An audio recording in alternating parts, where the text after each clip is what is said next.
మొన్న మంగళవారం 86వ కీర్తన ధ్యానం చేసుకున్నాం కదా. 86వ కీర్తనలో దావీదు భక్తుడు ఏ విధంగా దేవునికి మొరపెట్టాలో మనందరి ద్వారా దేవుడు మాట్లాడినారు. అలాగే ఈ దినమున 100వ కీర్తన ధ్యానం చేసుకున్నాం. 100వ కీర్తనలో ఏముందామన్నారు? ఆయన స్తుతించడమే కదా. యెహోవాను స్తుతించుడి, ఆయన మహిమపరచుడి, ఉత్సాహ గానముతో ఆయన్ని సన్నిధికి రండి అని చెప్పి ఇంతే కదా ఉంది. ఇది చిన్నప్పటి నుంచి మనం సండే స్కూల్ నుంచి వింటున్న వాక్యమే కదా అనుకుంటాం. అయితే బైబిల్ గ్రంథంలో ఏ మాట కూడా వ్యర్థంగా దేవుడు రాయడు. ప్రతి మాట ద్వారా ఆయన మనకి ఏదో ఒకటి నేర్పిస్తాడు. ప్రతి వ్యక్తి ద్వారా, ప్రతి మాట ద్వారా ఆయన మనతో మాట్లాడుతూ మనకి ఏదో ఒకటి నేర్పిస్తూనే ఉన్నారు. అయితే ఈ 100వ కీర్తనలో కూడా దేవుడు మనతో ఏం మాట్లాడతాడో, ఏ రీతిగా మనల్ని బలపరుస్తాడో మనం ముందు చూద్దాం. 100వ కీర్తన మొదటి వచనం చదువుతాం. సమస్త దేశములారా యెహోవాకు ఉత్సాహధ్వని చేయుడి. సంతోషముతో చాలు. ఈ లోకంలో అనేకమైనటువంటి జాతులు, దేశాలు, మరి అనేకమైన జాతులు, వారు అనేకమైనటువంటి వర్గాలు, అనేకమైనటువంటి మతాలు, అనేకమైనటువంటి తెగలకు చెందినటువంటి వారు చాలా మంది ఈ భూమి మీద నివసిస్తూ ఉన్నారు. అలాగే ప్రతి ఒక్కరు కూడా వారికి ఇష్టం వచ్చినట్టుగా ఒక్కొక్క దేవుణ్ణి ఆరాధిస్తూ వస్తూ ఉన్నారు. అది ఈ యొక్క కాలంలో జరుగుతాము. ఈ కాలంలోని కాదు, పూర్వం నుంచి కూడా ఎవరికి నచ్చిన దేవుని వారు ఆరాధిస్తూ ఉన్నారు. అయితే ఇక్కడ దావీదు భక్తుడు చెప్తున్నాడు, సమస్త దేశములారా యెహోవాను ఉత్సాహధ్వని చేయుడి అంటాడు. సమస్త దేశములారా యెహోవాకు ఉత్సాహధ్వని చేయుడి.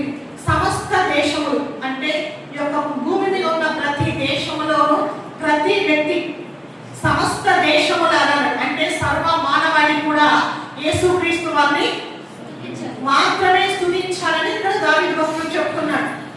సమస్త దేశములారా యెహోవాను మాత్రమే ఉత్సాహధ్వని చేయుడి అంటే సర్వ మానవాళి కూడా ప్రతి జాతిలో నుండి కానీ, ప్రతి వర్గంలో నుండి కానీ, ప్రతి తెగలో నుండి కానీ, ప్రతి ప్రాంతంలో ఈ భూమి మీద పుట్టిన ప్రతి వ్యక్తి కూడా ఆయన మాత్రమే స్తుతించాలి, ఆయన మాత్రమే ఉత్సహించాలని చెప్పి దేవుని వాక్యం సెలవిస్తాం. ఎందుకు ఆయన మాత్రమే స్తుతించాలి? ఎందుకు ఆయన మాత్రమే మనము కొనియాడాలి? ఎందుకు ఆయన మాత్రమే మనము గణపరచాలి? దేవుని వాక్యం సెలవిస్తా ఉంది, నేనే దేవుడు, నేను తప్ప వేరొక దేవుడు. సర్వ జనులకు కూడా ఆయన మహారాజే ఉన్నాడు. సర్వ సృష్టికి కూడా ఆయన సృష్టికర్త. ఆయన తప్ప భూమి మీద వేరొక దేవుడు లేడు. ఆయన ఒక్కడే దేవుడు. కాబట్టి ఆ ఒక్కగానే ఒక్క దేవుడికి మాత్రమే ప్రతి వ్యక్తి కూడా ఆరాధించాలి. ప్రతి వ్యక్తి కూడా ఆ దేవుడిని మాత్రమే స్తుతించాలి. ఆ దేవుడే మనం ఆరాధిస్తున్నటువంటి నిజమైన యేసుక్రీస్తు వారు. ఈయన మాత్రమే నిజమైన దేవుడు. నిజమైన దేవుడు, ఏకైక దేవుడు ఈయన మాత్రమే. కాబట్టి దావీదు భక్తుడు చెప్తున్నాడు, సమస్త దేశములారా యెహోవాకు ఉత్సాహధ్వని చేయుడి. అందుకే మనం ఆయన ఎందుకు స్తుతించాలంటే ఆయన మాత్రమే దేవుడు. కాబట్టి ఆయన ఒక్కడే దేవుడు. ఆయన మాత్రమే శాశ్వతుడైన దేవుడు. ఆదియు అంతమును నేనే అంటున్నాడు. ఆయన ఆది ఆయనే, అంతము ఆయన. ఆయన నుంచే ప్రారంభమైంది, ఆయన నుంచే అంతమవుతుంది. కాబట్టి దావీదు భక్తుడు చెప్తున్నాడు, సమస్త జనులారా, సమస్త ప్రజలారా యెహోవాను మాత్రమే స్తుతించుడి అని చెప్పి దేవుని వాక్యం సెలవిస్తాం. ద్వితీయోపదేశ కాండము 4వ అధ్యాయం 20వ వచనం ఒకసారి చూద్దాం.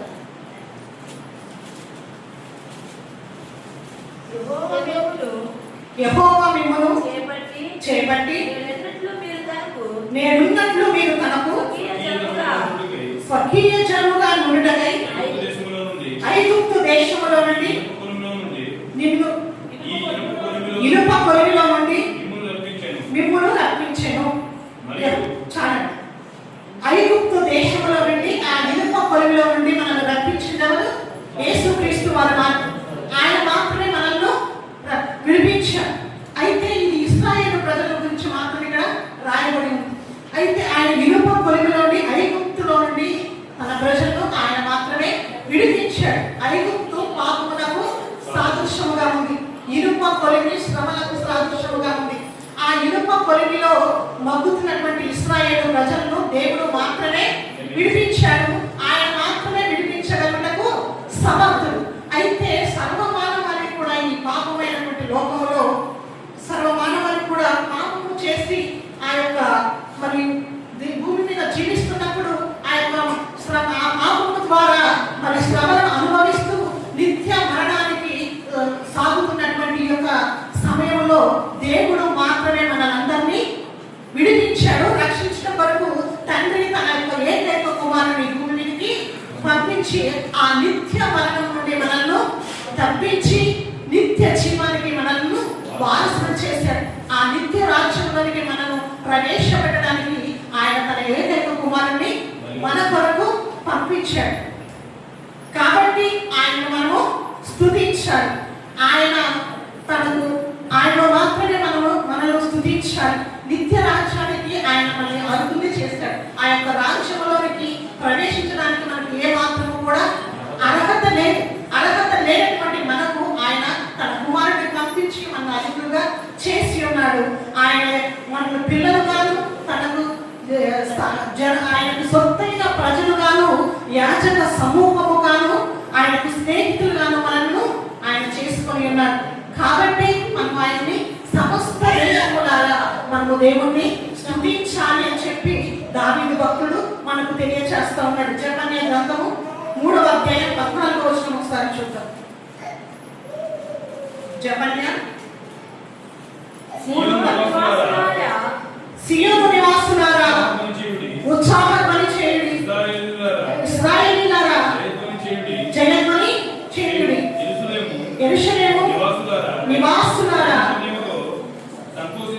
పూర్ణ హృదయంతో సంతోషించి గంతులు వేయుడి అని చెప్తున్నాడు. సియోను నివాసులారా ఆయనకు ఉత్సాహధ్వని చేయుడి అని చెప్పి దేవుని వాక్యం సెలవిస్తా ఉంది. ఆయన వారసులుగా ఆయన యొక్క పిల్లలుగా ఆయన యొక్క ప్రజలుగా మనం చేసుకున్నాడు. కాబట్టి ఆయన మనము స్తుతించాలి. అందుకే అంటున్నాడు వారి భక్తులు సమస్త దేశంలో ఉన్న ప్రతి ఒక్క మానవాన్ని కూడా ఆయన్ను స్తుతించాలని చెప్పి దేవుడు దాని భక్తులు చెప్తా ఉన్నాడు. ఆ యొక్క సమస్త మనుషులలో సర్వ మానవాళిలో ఒకరైనటువంటి నీవు నేను కూడా ఆయన స్తుతించగలుగుతున్నావా లేదా అంటే ఈ రాత్రికాల సమయంలో యేసుక్రీస్తు వారు మన ముందు వచ్చిన ప్రశ్న. ఒకవేళ స్తుతిస్తున్నాము అంటే ఏ రీతిగా మనము స్తుతిస్తున్నాము అన్నది మనము పరిశీలన చేసుకోవాల్సి ఉంది. 2వ వచనంలో అంటాడు, ఒకసారి 2వ వచనం చదవమా. 100వ కీర్తన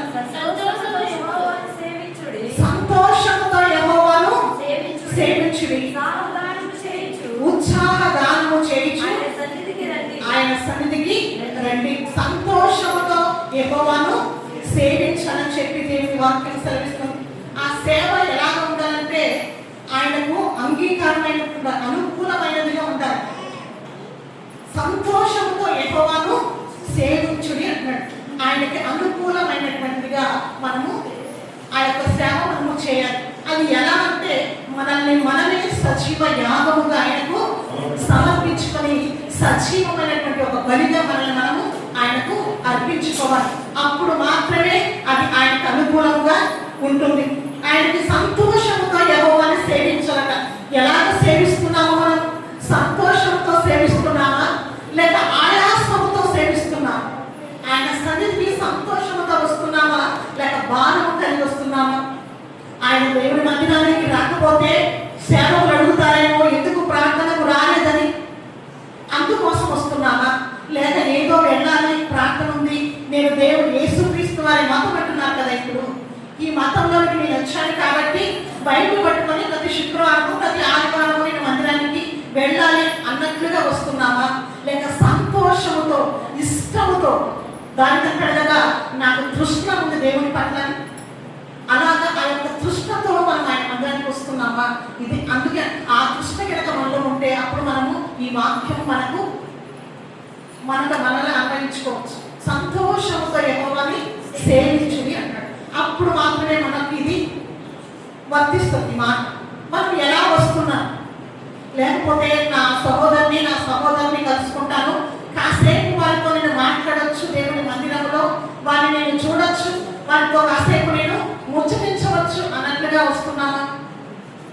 లేక దిక్కులు చూస్తూ అటు ఇటు కాలక్షేపము చేయడానికి వస్తున్నామా? ఎలా వస్తున్నాము అన్నది మనల్ని మనము ప్రశ్నించుకోవాలి.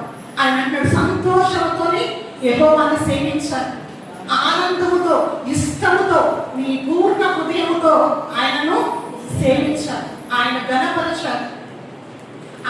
అది దేవునికి అనుకూలమైనది. సజీవ యాగముగా మనల్ని మనమే సమర్పించుకునే బలిగా మన యొక్క ఆయన సేవించే విధానం ఉండాలి. మన యొక్క సొంత శరీరాలను ఆయన మహిమార్థమే మనము ఉపయోగించడం కోసం మాత్రమే ఆయన మనము సేవించాలి. పాత నిబంధన కాలంలో బలు అర్పించేవారు. ఇప్పుడు మనకు బలు అర్పించాల్సిన అవసరం లేదు. ఆయనే మనకు బలి పశువుగా మన కొరకు విధించబడ్డాడు. కాబట్టి ఇప్పుడు బలి అర్పించాల్సిన అవసరం లేదు. ఆయన సంతోషంతోనూ నీ పూర్ణ హృదయంతో నీ పూర్ణ ఆత్మతో ఆయనను నీవు సేవించాలి. ఇదే నీవు సజీవ యాగముగా ఆయనకు సమర్పించుకోవడం. అది ఆయనకు నీవు ఇచ్చే బలియాగం. కాబట్టి ఆయన రోమపత్రిక 12వ అధ్యాయం 1వ వచనంలో ఒక మాట చదువు. కాబట్టి సహోదరులారా, రోమపత్రిక 12:1. కాబట్టి సహోదరులారా, పరిశుద్ధములు దేవునికి అనుకూలమైన సజీవ యాగముగా, పరిశుద్ధములు దేవునికి అనుకూలమైన సజీవ యాగముగా శరీరములను ఆయనకు సమర్పించుకొనుడని, మీ శరీరములను ఆయనకు సమర్పించుకొనుడని దేవుని వాత్సల్యమును బట్టి మిమ్మల్ని బ్రతిమాలుకొనుచున్నాను. ఇంటి సేవ మీకు యుక్తమైనది అంటున్నాను. ఇట్లాంటి సేవ ఆయనకి యుక్తమైనది. ఏమనగా పరిశుద్ధములను దేవునికి అనుకూలమైనటువంటి సజీవ యాగముగా మన శరీరాలను మనం ఆయనకు సమర్పించుకోవాలి. మన ప్రాణాత్మ దేహములను ఆయనకు మనము సమర్పించుకోవాలి. అదే మనము సంతోషముగా ఆయనను సేవించడం, మన హృదయపూర్వకముగా మనము ఆయనను ఆరాధించడం. మందిరానికి వస్తున్నప్పుడు మనం ఎలా ఉంటున్నాం? మన పూర్ణ హృదయంతో మనం దేవుణ్ణి సేవిస్తున్నామా? దేవుని లేఖనం సేవిస్తోంది. మందిరంలో వెళ్ళినప్పుడు మీ ప్రవర్తన అంతటిని కూడా మీరు జాగ్రత్తగా చూసుకోవాలను అని లేఖనం సెలవిస్తూ ఉంది. మనము మాత్రము ఎలా ఉంటున్నాం? జాగ్రత్తగా మనము మన ప్రవర్తనలో కాపాడుకుంటున్నామా? మనకు ఒక క్రమమైనటువంటి భక్తిని మనము కొనసాగిస్తున్నామా? దేవుని మందిరంలో క్రమముగా మనం ఉంటున్నామా? క్రమముగా ఆయన ఆరాధిస్తున్నామా? ఆయన ఎందు భయము భక్తి కలిగి ఆయన సన్నిధికి గజగజ వణుకుతూ మన యొక్క పూర్ణ ఆత్మతో పూర్ణ మనసుతో ఆయన మనము ఆరాధించాలి, ఆయన మనము సేవించాలి. అలాగే ఆయన యొక్క సన్నిధికి మనము సంతోషంతో రావాలి, ఆ యొక్క ఉద్దేశంతో మనము రావాలి. నా పక్కవారితో కాసేపు మాట్లాడుకోవచ్చు, నా సహోదరితో కాసేపు పైగా వాక్యం చెప్తున్నంత సేపు, ప్రార్థన నడిపించినంత సేపు, నేను ఏదో కాలయాపన చేసి మందిరంలో నేను సమయాన్ని గడిపి వెళ్ళిపోతున్నాను అన్నట్లుగా మనం మందిరానికి వస్తున్నామేమో. ఈ రాత్రి సమయంలో దేవుడు మనతో మాట్లాడుతున్నాడు. సంతోషంతో యెహోవాని మనము సేవించాలి. అది కష్టంగానో బాధగానో ఎవరి కోసమో మనం వచ్చి ఆయన స్తుతిస్తున్నట్టుగా ఆయన వెంబడిస్తున్నట్టుగా ఉండకూడదు. మన ఇష్టముతో మన పూర్ణ హృదయంతో ఆయనను మనము సేవించాలి. ఉత్సాహగానము చేయించు ఆయన సన్నిధికి రావాలి. ఉత్సాహగానము చేయించు అంటే ఉత్సాహముతో సంతోషముతో ఆయన సన్నిధిలో మనము గానము చేయాలి. అది ఆరాధన అయినా, అది పాట అయినా, అది మనం చేసే విజ్ఞాపన అయినా సరే అది ఉత్సాహముతో చేయాలి. ఆయన సన్నిధికి రండి అని చెప్పి దేవుని వాక్యం సెలవిస్తుంది. సంతోషముతో ఆయన సన్నిధికి మనము రావాలి. ఉత్సాహంతో వచ్చి ఆయన మనము స్తుతించాలి. మన ప్రాణాత్మ దేహములను ఆయనకి మనము సమర్పించుకోవాలి. అలా మనము సమర్పించుకున్నప్పుడే అది ఆయనకు అనుకూలమైనటువంటి భక్తి, అనుకూలమైనటువంటి క్రమమైనటువంటి భక్తి జీవితం, విశ్వాస జీవితం. ఆయనకు సంతోషంతో మనము ఉత్సాహగానం చేస్తూ ఆయన సన్నిధిలోనికి వచ్చినప్పుడు మాత్రమే ఆయన మనం చేసేటటువంటి స్థుతి ఆయనకు చేరుతుంది, ఆయనకు చెందుతుంది. అలా కాని పక్షాన ఇప్పుడు నేను చెప్పినటువంటి విధముగా మనం వచ్చిపోతున్నట్లయితే ఆయన స్థుతి ఆయన సన్నిధికి చేరదు, అది ఆయనకు చెందింది కూడా అనబడదు. మనం ఉత్సాహముతో దేవుని సన్నిధికి రావాలి. ఈ సంతోషంతో ఆయనను మనము సేవించాలి అని చెప్పి దేవుని వాక్యం సెలవిస్తుంది. 3వ వచనం చదువు. యెహోవాయే దేవుడని తెలుసుకొనుడి, ఆయనే మనలను పుట్టించెను, ఆయన వారము, మనము ఆయన ప్రజలము, ఆయన మేపు గొర్రెలము. కృతజ్ఞతార్పణలు చెల్లించుచు ఆయన గుమ్మములలో ప్రవేశించు. చాలు. యెహోవాయే దేవుడని తెలుసుకోవాలంట. ఆయనే మనల్ని పుట్టించాడు. మనము ఆయన వారము, ఆయన ప్రజలము, ఆయన మేపు గొర్రెలము. యెహోవాయే దేవుడని మనము తెలుసుకోవాలి. యెహోవాయే నిజమైన దేవుడు, ఆయన మాత్రమే జీవము కలిగిన దేవుడు అని చెప్పి మనము తెలుసుకోవాలి. ఇర్మియా 10:10లో ఆయన అంటాడు. ఒక మాట చదువు. ఇర్మియా 10:10 యెహోవాయే నిజమైన దేవుడు, ఆయనే జీవము గల దేవుడు, సదాకాలము ఆయనే రాజు. ఆయన ఉగ్రతకు భూమి కంపించెను, జనములు ఆయన కోపమును సహించరు. సదాకాలము కూడా ఆయనే రాజు. ఆయన మాత్రమే నిజమైన దేవుడు, ఆయన మాత్రమే జీవము కలిగిన దేవుడు అని చెప్పి మనము తెలుసుకొని ఆయన సన్నిధికి సంతోషంతో మనము రావాలని చెప్పి దేవుని వాక్యము సెలవిస్తాం. సమస్త దేశాలు యెహోవాను ఎందుకు స్తుతించాలి, ఆయనే ఎందుకు ఉత్సాహధ్వని చేయాలంటే ఆయన సన్నిధికి చేరి ఆయన స్తుతించాలి అని మరొకసారి దావీదు భక్తులు మనకు జ్ఞాపకం చేస్తున్నారు. ఎందుకు అంటే ఆయనే మనలను పుట్టించాడు. ఆయనే మనల్ని పుట్టించాడు కాబట్టి మనము ఆయనను స్తుతించాలి. సమస్త దేశములు కూడా ఆయన స్తుతించాలని చెప్పి దేవుని వాక్యము సెలవిస్తాము. 139వ కీర్తన 13వ వచనం. 139వ కీర్తన 13వ వచనం. నా అంతరింద్రియములను నీవే కలుగజేసితివి, నా తల్లి గర్భమందు నన్ను నిర్మించిన వాడవు నీవే. నా అంతరింద్రియములను కలుగజేసిన వాడవు నీవే, నా తల్లి గర్భమును నన్ను నిర్మించిన వాడవు నీవే అని చెప్పి దేవుని లేఖను సెలవిస్తాం. మనము ఆయనకు చెందిన వారము, ఆయన ప్రజలము, ఆయన మేపే గొర్రెలు. ఆయన మన కాపరి ఉంటున్నాడు కాబట్టి మనము ఆయనను స్తుతించాలి. మనల్ని ఆయనే పుట్టించాడు కాబట్టి ఆయన మనము స్తుతించాలి. సమస్త దేశంలో ఆయన స్తుతించాలని చెప్పి దాని భక్తులు చెప్తాడు. మనల్ని ఆయన పుట్టించాడు, ఆయనే మనల్ని పోషించేవాడు. మనల్ని పుట్టించిన వాడు ఆయనే, మనల్ని పోషించిన వాడు ఆయనే, మన కోసము ప్రాణము పెట్టిన వాడు కూడా ఆయన. ఈ లోకములో ఈ భూమి మీద ఎవరు మన కొరకు ప్రాణము పెట్టిన వారు లేదు. ఆయన మాత్రమే మన కొరకు ప్రాణము పెట్టిన ఏకైక దేవుడు, నిజమైన దేవుడు. కాబట్టి మనము ఆయనను స్తుతించాలని చెప్పి దేవుని వాక్యము సెలవిస్తుంది. ఆయన గొర్రెల కాపరిగా మన పట్ల ఆయన ఎలాంటి శ్రద్ధ కలిగి ఉన్నాడో దీన్ని బట్టి మనకు అర్థమవుతా ఉంది. పర్వతముల మీదను వాగుల యొద్దను మంచి మేత గల చోట ఆయన మనల్ని మేపుతాడంట. తప్పిపోయిన వాటిని ఆయన వెతుకుతాడంట. గాయపరిచిన వాటిని ఆయన కట్టుకడతాడంట. బలహీనమైనటువంటి వాటిని ఆయన బలపరుస్తాడు. పొద్దున మనం వాక్యం విన్నాం. ఏ రీతిగా ఆయన మనల్ని బలపరుస్తాడని చెప్పి సేవకుల ద్వారా మనం విన్నాం.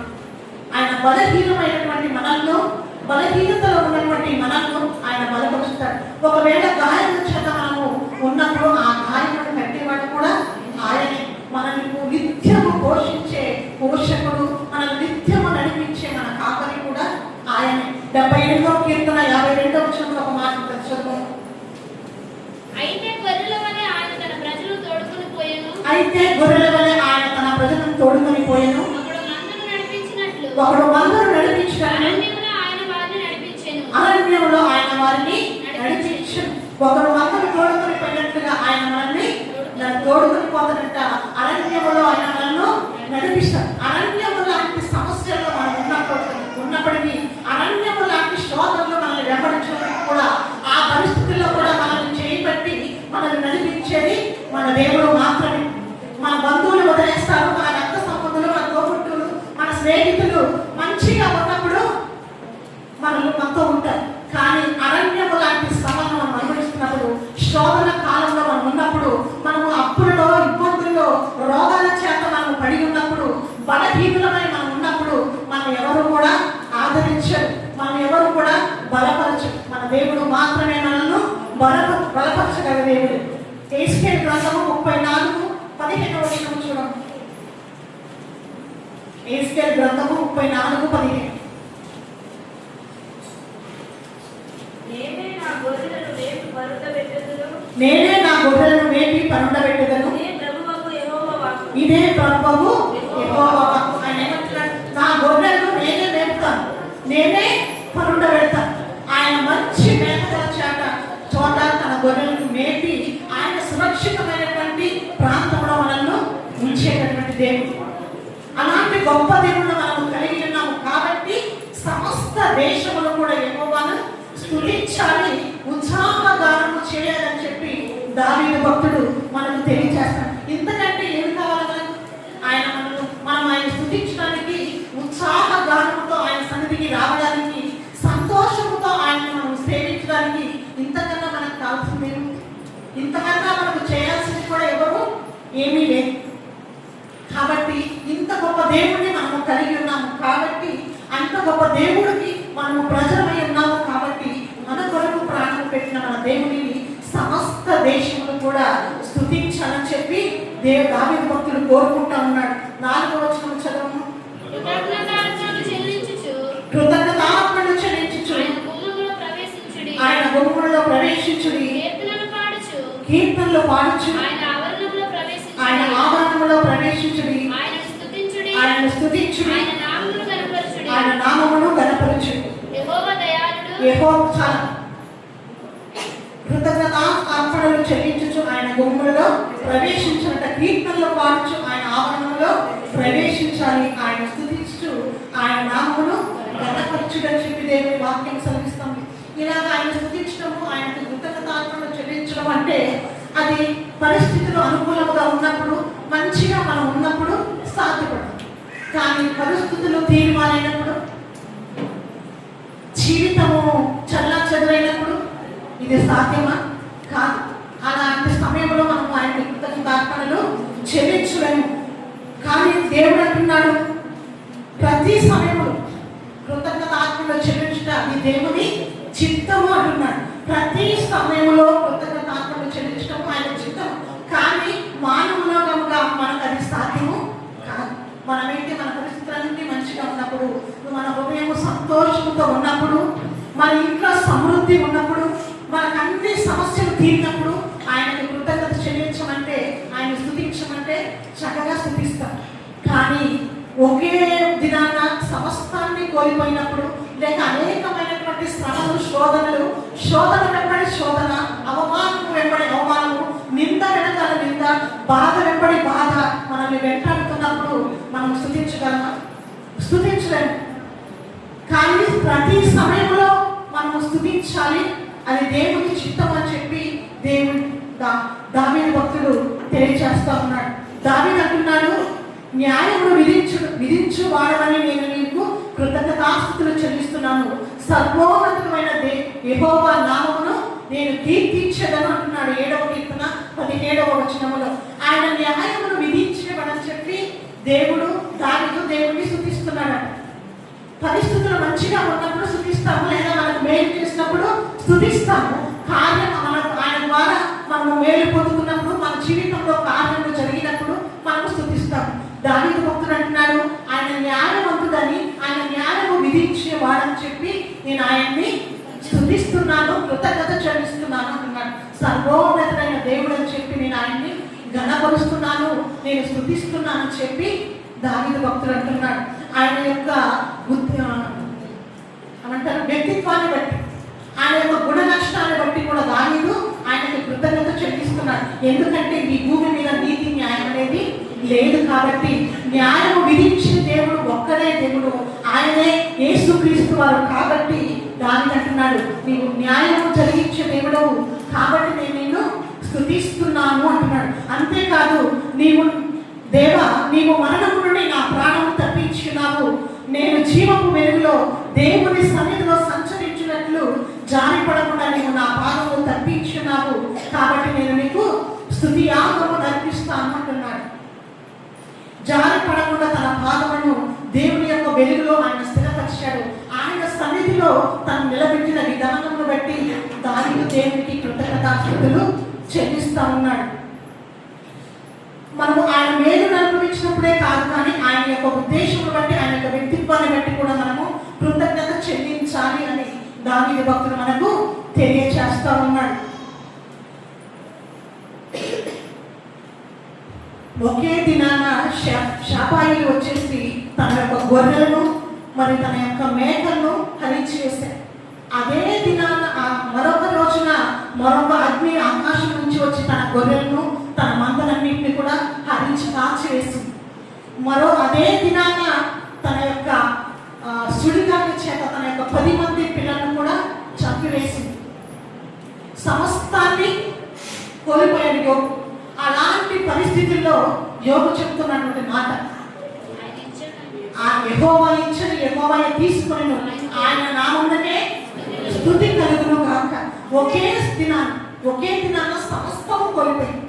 మొదట శాపాయిలు వచ్చాయి, తన గొర్రెల మందలను తీసుకెళ్ళిపోయాయి.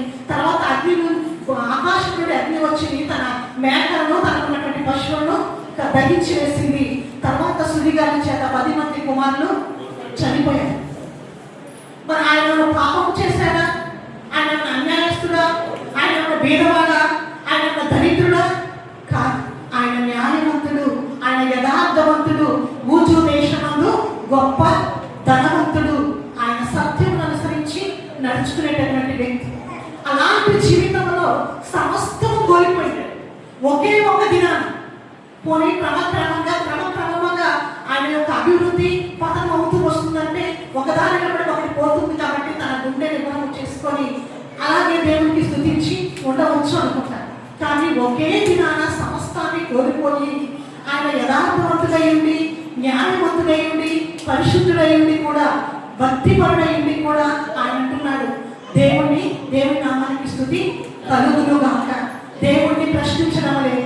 నేను యథార్థవంతుడిని కదా, నేను న్యాయవంతుడిని కదా, నేను భక్తి పరుని కదా, ఎందుకు నాకు ఈ అన్యాయము జరిగింది? ఎందుకు నా జీవితంలో ఇంత భయంకరమైనటువంటి వెలు తుఫాను ఒకే దినాన సంభవించింది? నేనేమైనా పాపము చేశానా? నేనేమైనా దోషము చేశానా అని దేవుణ్ణి ప్రశ్నించలేదు. తనను తాను కూడా కృంగదీసుకోలేదు. ఆయన ఇచ్చాడు, ఆయనే తీసుకెళ్ళాడు. ఈ మాట విన్నప్పుడల్లా ఒళ్ళు చెంతనిస్తాము. మాట చదివినప్పుడు రోమాలు నిక్కపరుచుకుంటాను అంటారు కదా. మన యుద్ధంలో సైనికులు మనం గెలిచినప్పుడు మనం సంతోషంతో మన యొక్క రోమాలు నిక్కపరుచుకుంటాయో, క్రికెట్లో మన వాళ్ళు కప్పు సాధించినప్పుడు ఎలాగ మనం సంతోషపడతామో దాన్ని యోబు అలాగే చెప్తున్నాడు. యెహోవా ఇచ్చాడు, యెహోవా తీసుకున్నాడు, ఆయన నామమునకే స్తుతి కలుగును గాక. ఇది నిజమైన స్తుతి. సజీవ యాగముగా మన ప్రాణాత్మ దేహములను, మన సర్వ శరీరమును ఆయనకు మనము సజీవ యాగముగా సమర్పించుకొని సంతోషముతో ఆయన మనము సేవించినప్పుడు, సంతోషముతో ఆయన మందిరంలో మనము అడుగు పెట్టినప్పుడు, ప్రవేశించినప్పుడు మన హృదయంలోంచి నిజమైన స్తుతి అనేది వస్తుంది. అప్పుడే నిజమైనటువంటి ఆరాధన వస్తుంది. అప్పుడు మాత్రమే ఆయన మనము మహిమపరచగలం. అప్పుడుగా మాత్రమే సజీవ యాగముగా మనం ఆయనకు సమర్పించుకోగలం. దావీదు భక్తుడు అదే అంటున్నాడు. ఆయన ఎంత గొప్ప దేవుడు కాబట్టి సమస్త దేశంలో కూడా ఆయనను స్తుతించాలి.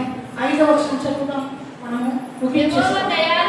యెహోవా దయాళుడు, ఆయన కృప నిత్యము, ఆయన సత్యము తరతరములు, ఆయన దయాళుడు, ఆయన కృప నిత్యము ఉండేటటువంటి కృప. ఆయన దయాళుడు కాబట్టి, ఆయన క్షమించకు సిద్ధ మనసు కలిగిన వాడు కాబట్టి, మన మొర ఆనందించి మనకు ప్రత్యుత్తరం ఇచ్చే దేవుడు కాబట్టి, ఆయన కృపా అతిశయము కలిగినటువంటి దేవుడు కాబట్టి, కృపా సత్యము కలిగిన దేవుడు కాబట్టి ఆయన మనము స్తుతించాలి. సమస్త దేశంలో కూడా ఆయన స్తుతించాలని చెప్పి ఆ దావీదు భక్తుడు తెలియజేస్తున్నాడు. చివరిగా ఒక మాట చదువుకొని మనము ముగించుకుందాం. ఇర్మియా గ్రంథము 31వ అధ్యాయం కూడా వచ్చింది.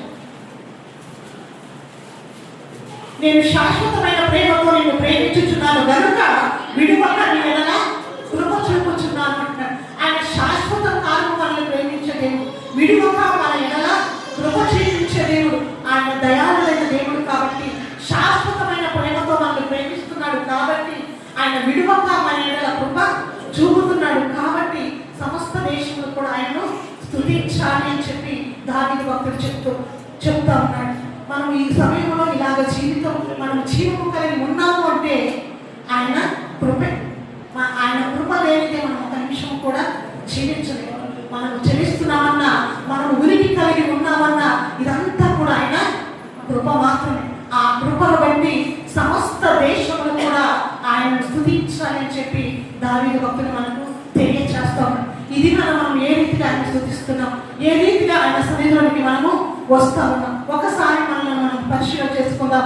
అందరం కూడా తల ఉంచినట్లయితే ప్రార్థన చేసుకుందాం. ప్రతి ఒక్కరు మోకరించినట్లయితే ప్రార్థన చేసుకుందాం. స్తోత్రములు స్తోత్రములు స్తోత్రములు. పరిశుద్ధుడా, మహోన్నతుడా, మహాగణుడా, సర్వశక్తివంతుడా, సర్వాధికారి, సకల ఆశీర్వాదములకు కారణభూతుడైన మా ప్రియ పరలోకపు తండ్రి, ఈ శ్రేష్టమైన ఘనమైన పరిశుద్ధమైన పాదాలకు వందనాలు, స్తుతులు, స్తోత్రము చెల్లిస్తున్నాను.